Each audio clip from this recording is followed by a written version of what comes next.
வேந்தர் டிவி நேயர்கள் அனைவருக்கும் வணக்கம். இது உங்கள் அபிமான ஜோதிட சவால்.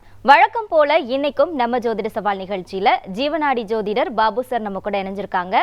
ஒவ்வொரு வாரமும் நிறைய கேள்விகள் கேட்டுட்டு இருக்கோம். அந்த வகையில இன்னைக்கும் நிறைய கேள்விகள் கேட்க போறோம்.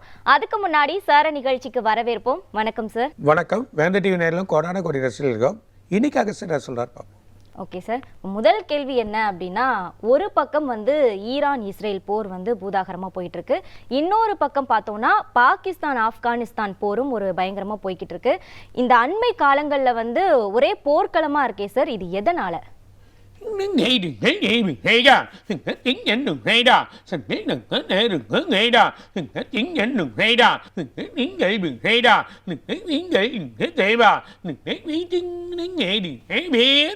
உலகத்தோட சூழ்நிலை இல்லாமல் இந்த போர்க்களங்கள் வரணும்னு ஒரு விதி. அது இல்லாமல் சண்டால ராகு, இந்த சண்டால ராகு கோச்சார பலனில் சண்டால ராகு இருக்கிறது ஒரு பெரிய பிரச்சனையை உருவாக்கக்கூடிய நிலைமையாக இருக்குது. ஸோ இந்த சண்டால ராகுனால்தான் இவ்வளோ பெரிய பிரச்சனைகள் ஏற்படுது. இது இல்லாமல் இந்த ராகு திரும்பி மகரத்துக்கு போவான், ரிவர்ஸ். அது இன்னும் பிரச்சனையாக இருக்குது. ஆனால் இந்த டிசம்பர் மாதம் வரைக்குமே மிகப்பெரிய பிரச்சனைகள் உருவாக்கி ராகு ஒரு குழப்பத்தை உருவாக்கணும், கடைசியாக ஒரு நல்ல முடிவை கொடுப்பான். ஸோ அந்த நல்ல ஒரு முடிவு எல்லாருக்கும் கிடச்சி அது அமைதியாக இருக்க ஒரு வழி இருக்குது. இருந்தாலும் இந்த ஏப்ரலில் மேக்குள்ள குரு போய் நல்ல இடத்துல உட்கார்றாரு. ஸோ குருவோட பார்வை எல்லா இடத்துக்கும் போகிறது. ஸோ குரு பார்வை இருக்கிறதுனால ஓரளவுக்கு வழிகள் வரலாம், நிறுத்தலாம், சில வழிகள் பண்ணலாம். இருந்தாலும் இந்த சண்டால ராகு டிசம்பர் மாதம் வரைக்கும் பெரிய பிரச்சனையை உருவாக்கினே தான் இருப்பான். இது இல்லாமல் நடுப்புற இன்னொன்று ஒரு கண்ட்ரியும் சண்டைக்கு வந்துடும். அந்த சண்டை பிரச்சனை ஆகிடும். இப்போ இந்த கண்ட்ரி சண்டைனால் ஊடுருவல் இருக்கக்கூடிய ஆளுங்கள், அதாவது ஊடுருவல் இருக்க வேறு கண்ட்ரியில் சண்டை போடுற அளவுக்கு ஒரு தூண்டுதல் நடக்கிறதுக்கான வாய்ப்புகள் ஏற்படுறதுக்கான வாய்ப்புகள் இருக்கின்றத சொல்கிறார். ஊடுருவல்ன்றது சில டெரரிஸ்டாக இருக்கலாம், இல்லை அவங்களுக்கு சார்ந்த ஆளுங்களாக இருக்கலாம். வேறு பக்கம் அடிக்கக்கூடிய நிலைமைகள் ஏற்பட்டு பிரச்சனைகள் இன்னும் அதிகமாக இருக்குது. அது இல்லாமல் இந்த சண்டைகள் இன்னும் முற்போக்காக தான் போகும், ஒரு வழியாக இருக்காது. முதல்ல அமெரிக்காவோட பிரச்சனைகள் அதிகமாக இருக்குது. அமெரிக்கா சில விஷயங்களை எடுத்துன்னு வரணும். ஸோ அமெரிக்கா பெரிய பிரச்சனை பண்ணுறதுனால தான் இந்த குழப்பத்துக்கே காரணம் அப்படின்றத சொல்கிறேன். ஓகே சார், இப்போ ஈரான் சிந்திய ரத்தத்துக்கு யூஎஸ்ஏ பதில் சொல்லியே ஆகணும் அப்படின்னு சொல்லிட்டு ஈரான் அதிபர் தெரிவிச்சிருக்காரு. அது மட்டும் இல்லாமல் அவங்க பதில் சொல்கிற வரைக்கும் இந்த போர் நிற்க போகிறதே இல்லை அப்படின்றதையும் சொல்லியிருக்காரு. இதுக்கப்புறம் என்னதான் சார் ஒரு முடிவு?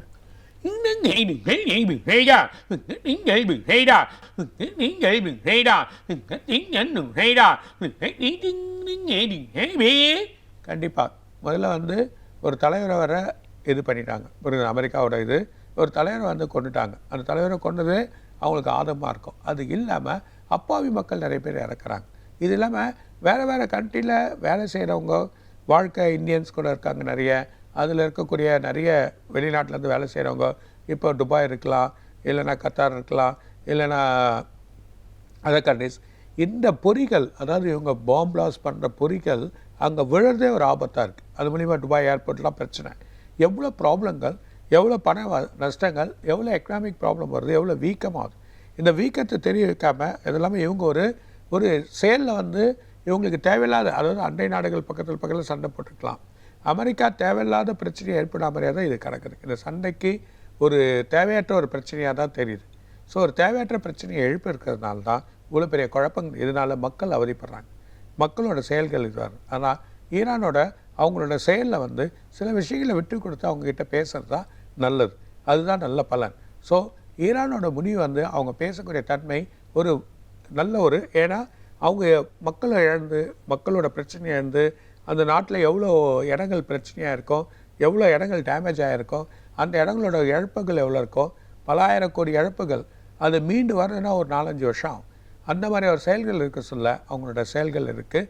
ஆனால் அமெரிக்காவோட இந்த தன்மை, அதுவும் பர்டிகுலரோட ட்ரம்ப்போட பிரச்சனை தான் அதிகன்றதை சொல்கிறேன். ஓகே சார், அதே மாதிரி இப்போ ட்ரம்ப் சொல்கிற எதையுமே எந்த நாடுகளுமே கேட்க மாட்டேங்குது. அதே மாதிரி உதவிக்குமே யாருமே போக மாட்டேங்கிறாங்க.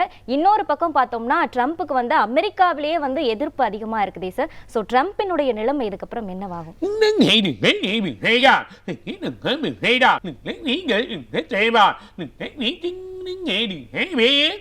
அவரோட போக்கு சரியில்லை. ரெண்டாவது செயல்கள் மாறுபடும். ஸோ எல்லா விஷயத்திலும் எல்லாரும் கண்ட்ரோல் ஆகிடுவாங்க அப்படின்ற ஒரு செயல் இப்போ மாறிப்போச்சு. ஸோ இதனால் இவராக சில விஷயங்கள் எடுத்து திரும்பி செஞ்சாலும் எந்த கண்ட்ரியும் ஏற்றுக்காது. எந்த கண்ட்ரி அதுக்கான தலை குனியாது, ஏன்னா இவரோட செயல். மூணாவது வந்து தப்பான விஷயங்கள்லாம் போகிறதா இருக்குது. அதனால் ஐநா இவங்கள வந்து ஒரு கண்டித்து அவரை வந்து ஒரு கோர்ட்லேயோ கேஸ்லேயோ மிகப்பெரிய ஒரு இது ஆக்கிறதுக்கான வாய்ப்பு கொண்டு. இவருக்கு எப்பவுமே தலைவலி தான், இவர் பிரச்சனை தான். நான் முதலே சொன்னேன், இவர் தான் வருவார். அப்படியே வந்தாலும் அந்த கண்ட்ரியோட ஃபுல் பிரச்சனையை அவர் உருவாக்குவார். மிகப்பெரிய பிரச்சனை உருவாகும் முதல் நம்ம தான் சொன்னோம். அதே மாதிரியே தான் இந்த பிரச்சனை நடந்துன்னு இருக்குது. இவரோட செயல்பாடுகள் சரி இருக்காது. என்னன்னா மக்கள் அல்லல் படப்படுறாங்க. திரும்பவும் சில பொருட்கள் நமக்கு கிடைக்காம அத்தியாவசிய பொருட்கள் ஆல்ரெடி ஏறி போச்சு. உணவுப் பொருட்கள்லாம் ஏற ஆரம்பிச்சிருச்சு. அது இல்லாமல் நம்ம கேஸ் கிடைக்கல, பொருள் வரல, எல்லாமே ஏறப்போகுது. உலக நாடுகள், அதாவது நமக்கே எப்படின்னா இன்னும் நமக்கு கீழே இருக்க நாடுகள் எப்படி இருக்கும், ஸ்ரீலங்கா, பாகிஸ்தான், இன்னும் இருக்கக்கூடிய சின்ன சின்ன கண்ட்ரிகள், அதாவது மால்தீவ்ஸு, இந்த மாதிரி கண்ட்ரிகளில் நம்ம நினச்சி பார்க்கணும். இந்த ப்ராப்ளம் வந்தால் மலேசியாவுக்கு இந்த ப்ராப்ளம் வரும். என்ன ஆயில் ரிசர்வ் இல்லாமல் ஆயிடுச்சுன்னா பெரிய ப்ராப்ளங்கள் ஏற்படும். இந்த பெரிய ப்ராப்ளங்களை உருவாக்க போகிறாங்க. மக்கள் அல்லல் படக்கூடிய நிலைமைகள் ஏற்படும். அது இல்லாமல் விலைவாசிகள் கட்டுக்கணக்காத போக்கூடிய நிலைமையில் ஏற்கான வாய்ப்புகள் வருது. இது செய்யக்கூடிய நிலைமை அவரை. ஸோ இதுக்கான வழிமுறைகள் வந்து உலக நாடுகள் பேசி இவரோட பிரச்சனையை பெருசாக்கி ஒரு குழப்பத்தில் இவர் ஆவார்ன்றது அது உண்மைதான். அது நடக்க போகுது. ஓகே சார், இப்போ நீங்கள் சொன்ன மாதிரியே வந்து ஈரான் மீது நடத்தப்பட்ட தாக்குதலுக்கே வந்து நம்ம நிறைய பொருட்கள் தட்டுப்பாடு, பொருட்கள் விலையேற்றம் இதெல்லாம் பார்த்துட்டோம். அடுத்ததாக ட்ரம்ப் என்ன சொல்கிறாருன்னா, இப்போ ஈரான் தாண்டி கியூபாவை வந்து அடுத்து டார்கெட் பண்ணியிருக்காரு. இப்போ கியூபாவை டார்கெட் பண்ணாருன்னா அங்கே தாக்குதல் நடந்ததுன்னா அதனால என்னென்ன மாதிரியான பிரச்சனைகளை சந்திக்க நேரிடும்?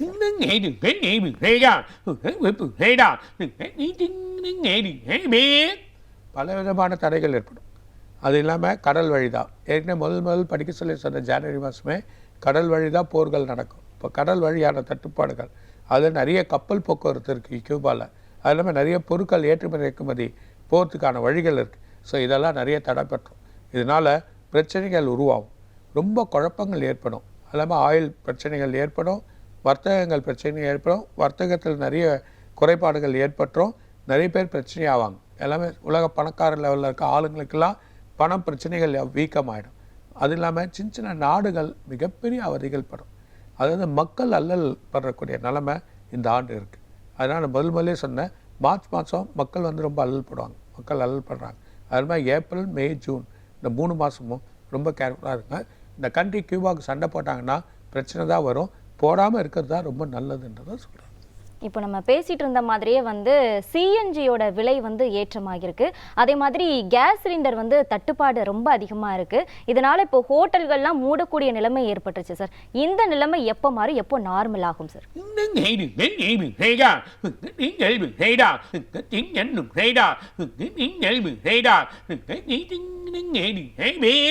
இந்த தட்டுப்பாடு இழந்து அதுக்கான வழிகள் மாறிடும். கரெக்டாக 6ஆம் மாதம், இந்த ஜூன் மாதத்தில் பெரிய மாற்றங்கள் வரும். 2வது அடுத்த மாதம் இந்த போர் இந்த மாதம் எண்டுக்குள்ளேயோ இல்லைன்னா அடுத்த மாதம் 16ஆம் தேதிக்குள்ளே முடிவுக்கு வரலன்னா மிகப்பெரிய பிரச்சனையாகும். ஸோ மக்களுக்கு வந்து உணவு கிடைக்காது, பொருள் கிடைக்காது, நிறைய அத்தியாவசியம் திரும்பி ஏறும், 2 மடங்கு ஏறதுக்கான வாய்ப்புகள் உண்டு. அப்படி இல்லைன்னா மக்கள் கவனத்தோடு இருந்து நல்ல மக்கள் வந்து கவனத்தில் இருக்கிறது என்னன்னா, நிறைய இன்வெஸ்ட் பண்ணாது. எந்த வழியிலுமே இன்வெஸ்ட் பண்ணி போய் மாட்டிக்காதீங்க. பொருளை கையில் வச்சுக்கோங்க, பணம் இருந்தால் கையில் வச்சுக்கோங்க. அது இல்லாமல் ஏழைகள் அல்லல் பரப்ப உதவி பண்ணு. அவனால் வாங்க முடியாத நிலைமை ஏற்பட்டுன்னா ஒரு 10 பேர் ஒரு வீட்டுக்கு இருந்து ஒரு 10 பேருக்கு உதவி பண்ணு. இந்த 10 பேருக்கு உதவி பண்ணி அவங்கள நாமே காப்பாற்றிக்கிற நிலைமையை எடுத்துன்னு வர்றது நல்லது. ஒரு வீட்டுக்கு இப்போ ஒரு 10 வீட்டுக்கு ஒரு ஆள் ஒரு உதவி பண்ணுறது, அது ஒரு கேஸ் வாங்கி கொடுக்குறது, ஒருத்தருக்கு ஹெல்ப் பண்ணுறது, ஒரு ஏழை குடும்பங்களுக்கு ஹெல்ப் பண்ணுறது, எந்த மாதிரி நிலைமை நீங்கள் எடுத்துன்னு வாங்க. இன்றைக்கி மனிதாபியை நாம் போக்குறது தான் நமக்கு நல்லது. அப்போ தான் வாழ முடியும். இல்லைனா வாழறதுக்கான செயல் இல்லை, பெரிய பிரச்சனைகள் உருவாகிறதுக்கான வாய்ப்புகள் இவங்க எடுத்துன்னு வர போகிறாங்க. ஓகே சார், இப்போ வந்து இந்த ஹார்முஸ் நீரிணை மீது தாக்குதல் நடத்தப்பட்டது இல்லையா சார்? இப்போ அந்த ஹார்முஸ் நீரிணைக்கு கீழே வந்து இணைய சேவை வழங்கக்கூடிய ஒரு கேபிள் போகுது அப்படின்றாங்க. இந்த கேபிள் ஒருவேளை இந்த தாக்குதல்னால பாதிக்கப்பட்டது அப்படின்னா இன்டர்நெட் சேவை வந்து பாதிக்கப்படும் அப்படின்னு சொல்றாங்க. அப்போ இன்டர்நெட் சேவை பாதிக்கப்பட்டதுன்னா நிலைமை என்ன ஆகும் சார்?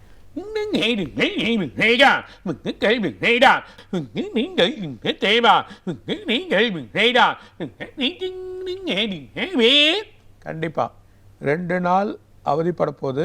சில இன்டர்நெட்லாம் மூட போகிறாங்க, சில இடத்துல 2 நாள் ஆகிறதுக்கான வாய்ப்பு உண்டு. 2வது அது கீழே நிறைய பாம்பு வச்சுருக்காங்க. ஸோ அந்த கிராஷ் ஹவுஸில் கண்ணி வெடி போல் வெடிக்கிறதுக்கான வாய்ப்புகள் ரொம்ப அதிகமாக இருக்குது. ஸோ அந்த வெடிச்சுன்னா கண்டிப்பாக இந்த 2 நாள் இன்டர்நெட் பாதிப்புகள் வரும். இன்டர்நெட் பாதிப்பு வந்தால் பணம், பயங்கரமான பணம் உலகத்தில். அதான் நான் சொன்னேன், பெரிய பணக்காரங்களுக்கு வழிகளுக்கெல்லாம் நிறைய டவுன் ஆகிடும். அந்த டவுன் ஆச்சுன்னா அவங்க பணம் வந்து வீக்கமாகிடும். நிறைய ஷேர் மார்க்கெட், ஷேர்ஸ் எல்லாம் அடிபட்டுரும். ஸோ ஒரே டைமில் அடிப்படும். அதுவும் பர்டிகுலராக அமெரிக்கா, மெயினாக அமெரிக்கா தான் அந்த பேஸே அடிப்படும். அந்த பேஸே அடிப்பட்ட எக்கனாமிக் அடிப்பட்டதுன்னா எல்லா, அதாவது அத்தியாவசிய பொருட்கள் ஏறும், எண்ணெய் விலைகள் இதெல்லாம் ஏறும்.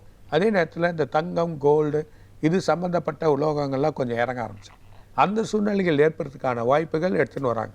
அந்த சூழ்நிலைகள் இருக்குது. அதனால தான் நிறைய இன்வெஸ்ட் பண்ணாதீங்கன்றதை நான் சொல்கிறேன். Okay sir. இப்போ அடுத்த கேள்வி என்னன்னா, நீங்கள் முன்னாடியே சொல்லியிருந்தீங்க தங்கம் விலை வந்து குறைய வாய்ப்பு இருக்குது அப்படின்னு சொல்லிட்டு. அதே மாதிரி இப்போ வந்து தங்கம் விலை வந்து குறைஞ்சிருக்கு. இது வந்து நம்ம நினைக்கும் போது ரொம்ப ஹாப்பியாக தான் இருக்குது. இருந்தாலும் அதிக விலை இருக்கும்போது அந்த தங்கம் வாங்கியவர்களுக்கு வந்து இப்போ லாஸ் தானே சார்? இப்போ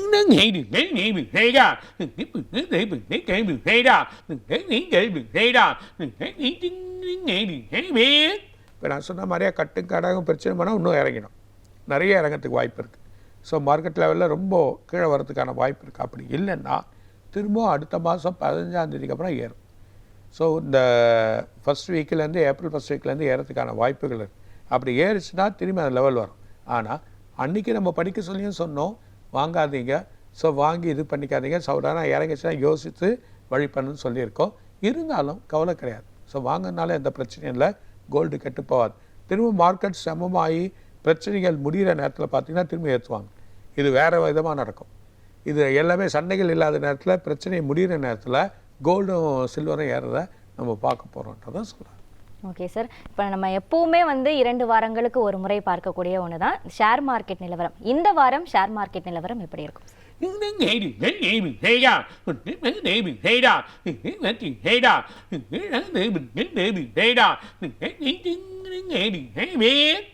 இருபத்தி 23ஆம் தேதி, 25, 27 இதில் ஷேர் அடிபட்டுரும்.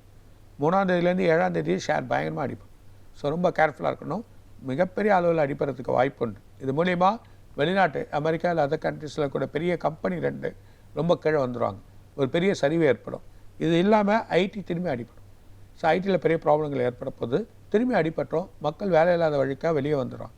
அந்த சூழ்நிலைகள் ஏற்பட்டுருவாங்க. சில கண்ட்ரியில் மக்கள் எவாக்கேட்டுவாங்க. அதில் நிறைய ப்ராப்ளங்கள் ஏற்படும். ஸோ ஷேர்ஸ் ரொம்ப கவனமாக இருக்கணும். ஸோ அடுத்த மாதம் 15ஆம் தேதி வரைக்குமே ஷேர்ஸை எதிர்பார்க்காதீங்க. அமெரிக்காவில் ஒரு பெரிய வீக்கம் இந்த 29ஆம் தேதிக்குள்ளே அடிப்படப்படும். அடிப்பட்டதுன்னா பெரிய ப்ராப்ளங்கள் ஏற்படும்ன்றதை சொல்கிறோம். Okay sir. இப்போ நம்ம அடுத்ததாக ஆன்மீக கேள்விக்குள்ளே போயிடலாம். இந்த பங்குனி உத்திரம் அப்படின்னு சொல்கிறாங்க இல்லையா சார், அந்த பங்குனி உத்திரம் அப்படின்னா என்ன, அது மட்டும் இல்லாமல் அதனுடைய சிறப்புகள் பற்றி கொஞ்சம் சொல்லுங்கள் சார்.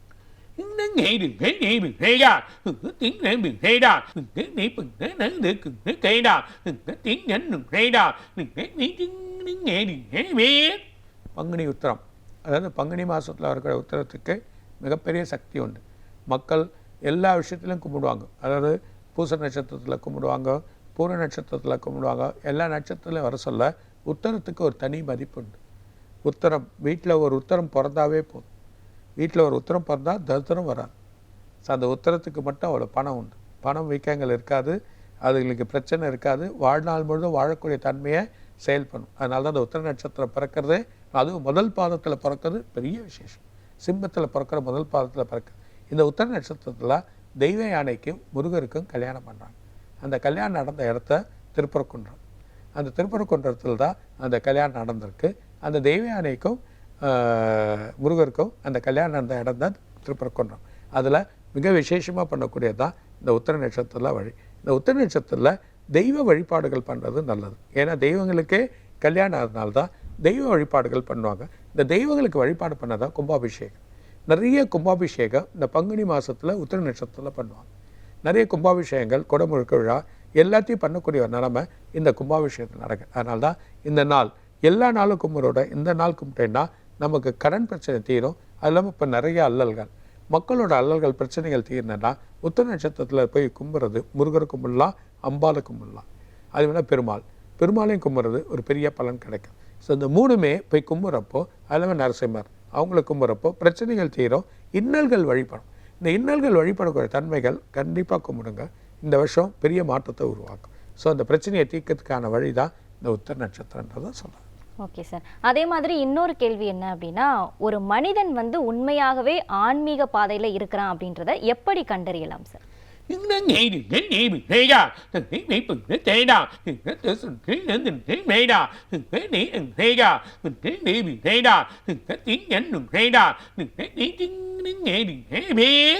அறிவுத்தன்மை. இந்த அறிவுத்தன்மை பிறக்கிறதா இந்த நாண வழிபாடு. அந்த நாணில் மக்களுக்கு வந்து சில வார்த்தைகள் அவனை அறியாமல் செய்யக்கூடியது, வார்த்தைகள் வந்து அறியாமல் சில வார்த்தைகளை சொல்லக்கூடியது, அறிவு கூர்மையான வார்த்தைகள் வரும். அவனை அறியாமையே அறிவு கூர்மையான வார்த்தைகள் வரும். அந்த உடல் அந்த அறிவு தன்மைகள் திறக்கப்படும். அந்த திறக்கிறப்போ அவனை தனிப்படுத்தும். அவனை வந்து ஒரு ஆளாக்கக்கூடிய நிலைமையாக்கும். அவனை மக்களுக்கு தெரிய வைக்கக்கூடிய நிலைமையாக எடுத்துன்னு போகும். அந்த மக்களுக்கு தெரிய வைக்கக்கூடிய நிலைமையாக எடுத்துன்னு போகிறப்போ தான் அந்த அறிவு தன்மைகள் பிறக்கக்கூடிய தன்மையை தான் நம்ம ஆன்மீகவாதியாக நினைக்கிறோம். ஸோ அந்த ஆன்மீகவாதி சொல்லக்கூடிய வார்த்தைகள் செயல் எல்லாமே இருக்கும். அவன் பாதைகள் கரெக்டான வழியாக போகிறப்போ மக்கள் அவனை பின்பற்றக்கூடிய நிலைமையாக அந்த பாதையில் கரெக்டாக எடுத்துகிட்டு போகிறவராக இருக்கணும். அந்த பாதையை செயல் பண்ணுறவராக இருக்கணும். அப்படியாப்பட்டவர் தான் அந்த அறிவுத்தன்மையாக வழி வரக்கூடிய தன்மை அவருக்கு ஏற்படும். அப்போது இந்த அறிவுத்தன்மைகள் காஸ்மிக் எனர்ஜியில் இருக்கக்கூடிய உடலில் போய் பகுந்து நமக்கு இருக்கக்கூடிய இன்ட்யூஷன் சொல்லக்கூடிய இடத்துல உருவாகி அந்த தன்மைகள் ஒருத்தனை பார்த்ததே சொல்லக்கூடிய நிலைகள் வர்றது அசிதி ஏற்படும். அந்த அசிதி தன்மைகள் ஏற்படக்கூடிய தன்மையும் ஆன்மீகத்தில் ஒரு முக்கியமான ஒரு வழியாக இருக்கும். அதே நேரத்தில் அருள் ஏறக்கூடிய தன்மைகள் ஏற்படுகிற அதை வச்சுக்கின்னு சம்பாதிக்கிறதோ அதை வச்சுக்கின்னு பெரிய அளவில் பண்ணுறதோ அது உண்மையான நிலையாக இருக்காது. ஆனால் அறிவு கூர்மையாக போகிறப்போ குரு மார்க்கமாக போகணும். அந்த குரு மார்க்கமாக பல பேர் ஏற்றுப்பாங்க. ஸோ அவரை குருவாக ஏற்றுக்கக்கூடிய தன்மையை தான் இந்த ஆன்மீகத்தோட வழியாக இருக்குன்றதை சொல்கிறார். நமக்கு மெயினாக இருந்தவர் ராமலிங்க அடிகளார் தான். அந்த ராமலிங்க அடிகளார் போல் அந்த தன்மை பேசக்கூடிய தன்மை ஒரு படிப்பில் ஒரு வழி இல்லை. 3வது என்னமோ படிச்சிருக்கார். பெருசாக அவர் படிக்கக்கூடிய ஒரு தன்மை இல்லாமல் இருந்தது. ஆனால் அவர் பேசுகிற வார்த்தைகள் அறிவுகள் ஒரு இரவு முழுதும் ஆன்மீக சொற்பொழிவு ஆற்றக்கூடிய ஒரே திறன் பெற்றவர் இந்த ராமலிங்க அடிகளார். தன்னோட 13வது வயசில் சொற்பொழிவு பண்ணியிருக்கார். இரவு 10 மணிக்கு ஆரம்பித்து விடிய காலை 5 மணி வரைக்கும் சொற்பொழிவு சொல்கிறார். எல்லாரும் விடிய கேட்டுன்னு இருக்காங்க. இந்த சின்ன பையனாக இப்படி பேச முடியும் அப்படின்ற ஒரு செயலை மாற்றக்கூடிய தன்மை அந்த அறிவு தான் இறையோட தன்மை. அந்த இறையோட தன்மை எப்போ வருதோ ஒரு மனிதனுக்கு ஆன்மீகத்தில் வழியாக தனிப்படுத்தும். அந்த தனிப்படுத்துறது அது சக்கரங்கள் இயங்கணும் அவசியம் இல்லை. ஆன்மீகத்தோட தனிப்படுத்துறது தான் இந்த வழின்றதை சொல்கிறாங்க. ரொம்ப அழகா சொன்னீங்க சார். அதே மாதிரி இன்னொரு ஒரு முக்கியமான கேள்வி சார். இப்போ வந்து 12 ராசிகள் 27 நட்சத்திரங்கள் இருக்கு இல்லையா? கோடிக்கணக்கான மக்கள் இருக்காங்க உலகத்துல. இந்த கோடிக்கணக்கான மக்கள்ல இந்த ராசிகளையும் நட்சத்திரங்களையும் எப்படி வந்து கணிப்பீங்க சார்?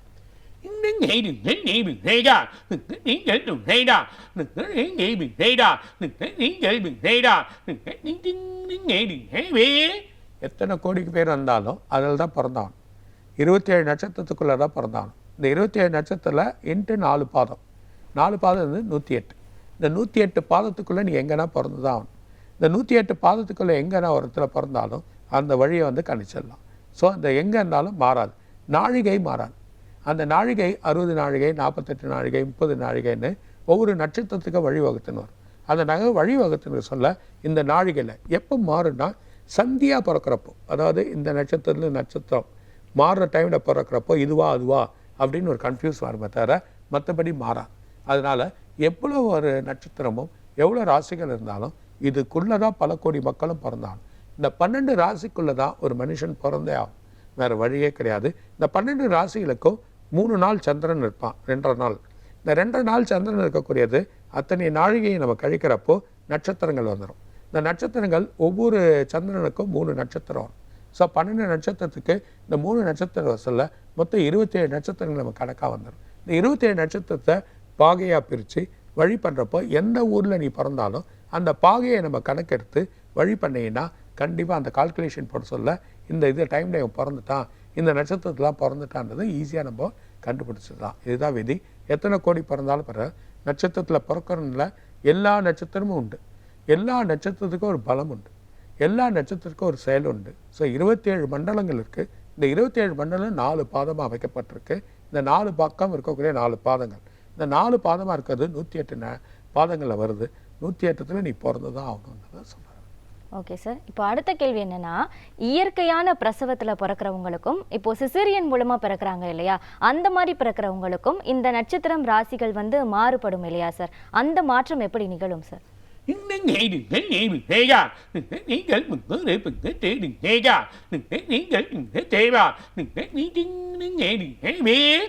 இல்லைங்க, இயற்கையாக பிறக்கிறப்போ இயற்கையான வழி வெளியே வந்துடும். அது நட்சத்திரம், அந்த டேட். இப்போது ஒரு நட்சத்திரத்தை குறித்து வழி பண்ணி எல்லா டைம் கூட குறித்து ஒரு டாக்டர்கிட்ட போனால் ஒரு டைமில் டாக்டர் லேட் ஆகிடுறாரு, ஹாஸ்பிட்டலில் ஆப்ரேஷன் பண்ண லேட் ஆகிடுது, இல்லை இன்னொருத்தருக்கு ஆப்ரேஷன் பண்ண சொல்ல இவங்கள நிறுத்த வேண்டியது. அதுதான் விதி, அதுதான் கர்மா. இன்றைக்கி தான் பிறக்கும். நீங்கள் என்ன மாதிரி ஆப்ரேஷன் எடுத்துன்னு போனாலும், அந்த தேட்டருக்கே எடுத்துன்னு போய் இந்த பர்டிகுலர் டைமில் பண்ணாலும் ஏதோ ஒரு டைமில் மாறும். அந்த டைமில் தான் வெளிப்படணும்னு இருக்கும். அப்போது அந்த நட்சத்திரமும் வழியும் மாறாது. ஒன்று மட்டும் தெரிஞ்சுக்கோங்க, ஜாதகன்றது பொய்யே கிடையாது. ஏன்னா ஜாதகமும் பஞ்சாங்கமும் என்றைக்குமே பொய்யாகாது.